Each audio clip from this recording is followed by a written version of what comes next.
Right, it's Dan on the Mike James Rock Show, and I am joined yet again by this lovely gentleman from Alien Ant Farm. Get you to introduce yourself, chap. Hey, I'm Terry. I play guitar for Alien Ant Farm. You guys are back in the UK again. Yes. This is nice. We pretty like quickly, this. right? We got over here pretty quickly. I think it's a good thing. I mean, you guys were out with POD and Hoover Dank last time. Yep. And this time you're back headlining your own show. Yeah. And How about that?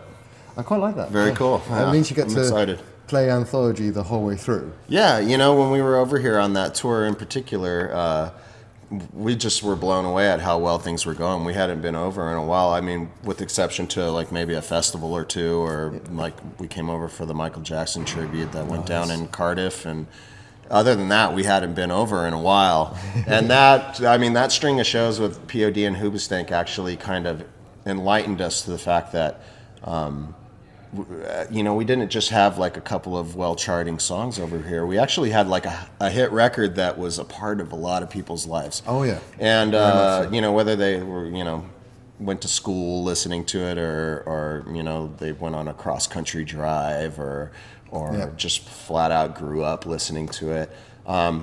It seems like a lot of people hold it kind of highly cherished in their hearts. Oh yeah. And it's wonderful to see. I mean, these shows have been so successful. But on that trip is when we kind of realized that, and we went home basically with the notion to start planning for this, knowing that the 15-year anniversary of the record was coming up. Nice. So we just went home and got to it. We started arranging for this, and we kept touring over there, and then we've been actually waiting for this because it's a lot of fun for everyone else to get nostalgic about it, but it's fun for us as well. Like, honestly, like that record meant so much to us, and we did so much on that, on the weight of that record, like as far as traveling, meeting people. We went up, we went down, bus crashes, everything happened, for that record, it seems like. And we were a very young band, and a lot of the material on there hasn't seen the light of day as far as in a live situation for a while. So it's really fun to get back and kind of revisit those songs that we wrote back then, and some of those riffs that I wrote in my apartment when I was a bachelor kid, Amazing. Like just all that. So that's cool, man. I mean, I'm really pleased because I think a lot of people don't realize that it's almost as much fun for you guys doing it. It absolutely is. It's not there because some people think it's going to be a trial for a band to play the sort of stuff that they started with. Yeah, a lot of people are asking me, like, oh, don't you wish you could get onto your new stuff and play more of that? And I'm like, well, it's not really about that right now. I mean, we've been doing that for the last year or so, and right now, with it being the 15-year anniversary of this record, and us having the opportunity to come over here and play it in full.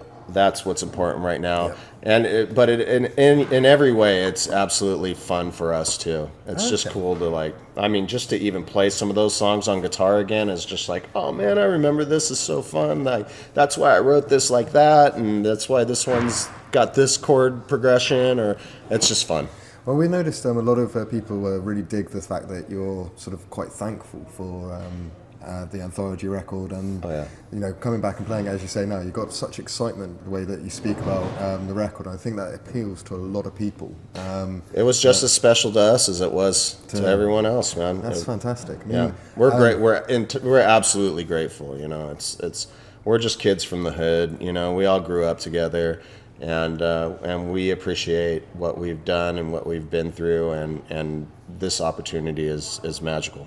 That's fantastic. I mean, are you playing anything new, or is it literally just Anthology? It's for the. I don't want to be too much of a spoiler. Okay. I guess there's only a few shows left on this trip, but we've been touching on a few other tracks. Like, we take a minute, towards the end of the set to actually ask some people what they're interested in hearing, and we've been kind of. It seems like we touch more on some of the tracks from the second record, Truant, as opposed to some of the latter releases. But if they called it out, we might try it.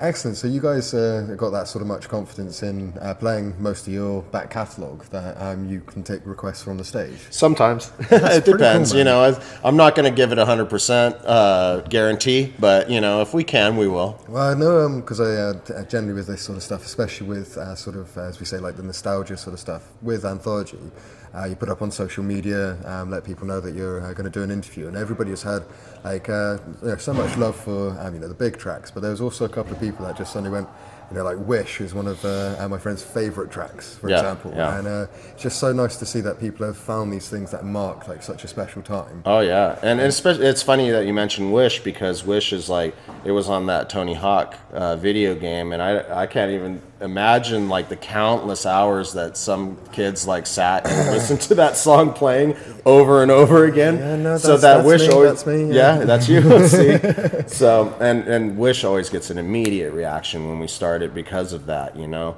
But we get a lot of requests for stuff like Summer, Calico. Nice. You know, those are, to me, are great songs and fun to play. And I love being able to put smiles on people's faces like that. You know, even like the last track on Anthology is a song called Universe, and that's the final track on the album. Like, who always makes it there, right? But we start playing it, and people like, they perk up, like they know it. You know? I think you touched on something very interesting there. I think back when Anthology was released, I think people actually made it through an album a lot more so. There was a less sort of instantaneous nature. I agree with that. Nowadays, with the internet and the way the business is, it seems like the attention span only goes as far as like the next link. You know, when you're surfing on the web, you know, you see something and you're like, I mean, even if you're on like a Spotify or whatever, you see you're on one band's page, and right there it says, if you like this band, try this band, this band, this band, this band. So your attention span is like literally as long as the next link, you know, and it's very easy to get whisked off into something else and kind of forget about that. Yeah. So when people were actually listening to physical releases, it was way more a situation that you'd listen to a whole album and make your decision. Yes. You know? Yeah, no, I completely get you, because what put me onto you guys originally was a compilation album, which you just wouldn't see these days because of YouTube playlists and stuff like that. Yeah. And that caused me to go out and get Anthology and see what the rest of your back catalogue was, and as well as quite a few other bands on that billing, which were like Limp Bizkit, Deftones, all of that sort of stuff. Yeah, it was a good time to be alive. It really was. It really was. Since I was around when it was really popular. It was good fun, and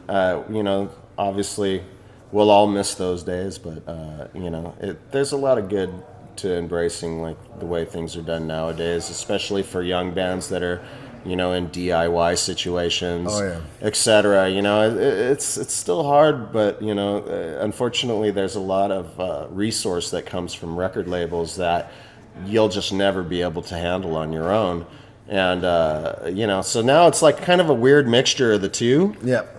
But there's a lot of good to it. Well, I'm quite pleased myself that this time when you've come back, because I've really enjoyed you guys playing with two other sort of nostalgic bands for me, but this time you've mixed up with the Dirty Youth and In Me. Yes. So it's definitely a different branch, and I think that's quite wise in sort of the sense you're not just coming back and trying to recreate the same tour again with different bands. It shows people that you are just trying to, you know, support newer bands like the Dirty Youth. And even like we've learned on this tour that In Me, you know, they have a bit of a nostalgic thing going too, as they've been around in this country for many, many years, and we're figuring that out. We found out, you know, that they kind of have a similar situation, which is fantastic. And then it, like you said, it's great to have, you know, like to kind of represent what's to come as well with bands like the Dirty Youth.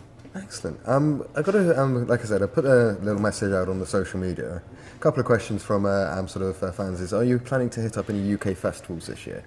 Well, we would love to, and we're pretty confident that this particular run, being that it's done so well, and like, you know, just pretty much every show on this run has been sold out, and we're hoping that you know, some of the promoters are going to take notice to that. And you know, we have our relationships with festivals and promoters and stuff, and sometimes you just really want it to be worth it, you know, on both sides of the fence. They want it to be worth it, you want it to be worth it, And I think that the time is a lot better now for us to come over and do that after this tour, and just, you know, it's kind of set us up in a way that I think we'll be able to hopefully come back and do, you know, some big festivals in the summer. I think people have realised with this tour that you're a bit more serious about getting back in people's minds, getting back into the scene over here, rather than just sort of doing a tour, sort of every once in a while, and that's fantastic. I mean, for me anyway. I hope it's the same for everybody else. Yeah, you know, it's kind of an exciting time for us because you know, we put out Always and Forever last February, and you know, we kind of we didn't really end up in the best situation as far as a record label partner to facilitate the album. Unfortunately, it's gone kind of in the cracks. You know, I wish that it could have been pushed a little harder out here because I think that it would have been accepted. I mean, things are just different in the U.S. now. Like, I think over here, people would have genuinely appreciated the music on that record.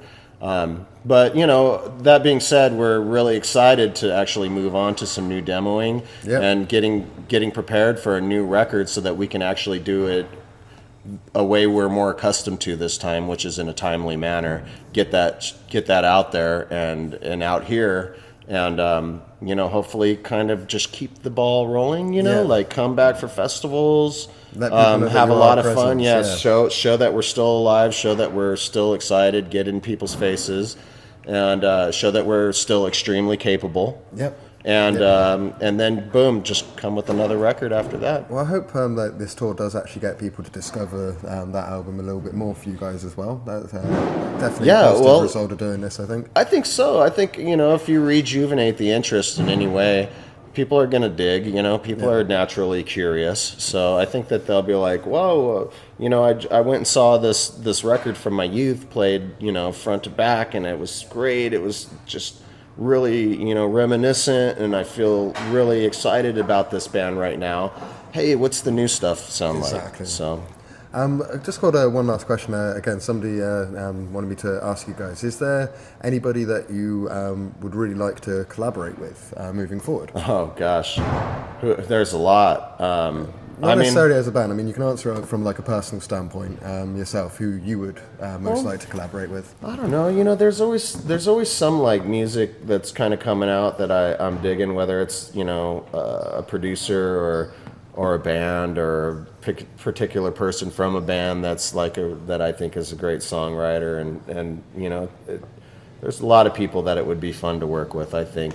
If I had to name anybody, I don't know. Me and Mike, our drummer, we always talk about collaborating with Santo Gold. Like, we really love Santo Gold. Okay. And she is just, you know, she does a lot of writing and producing.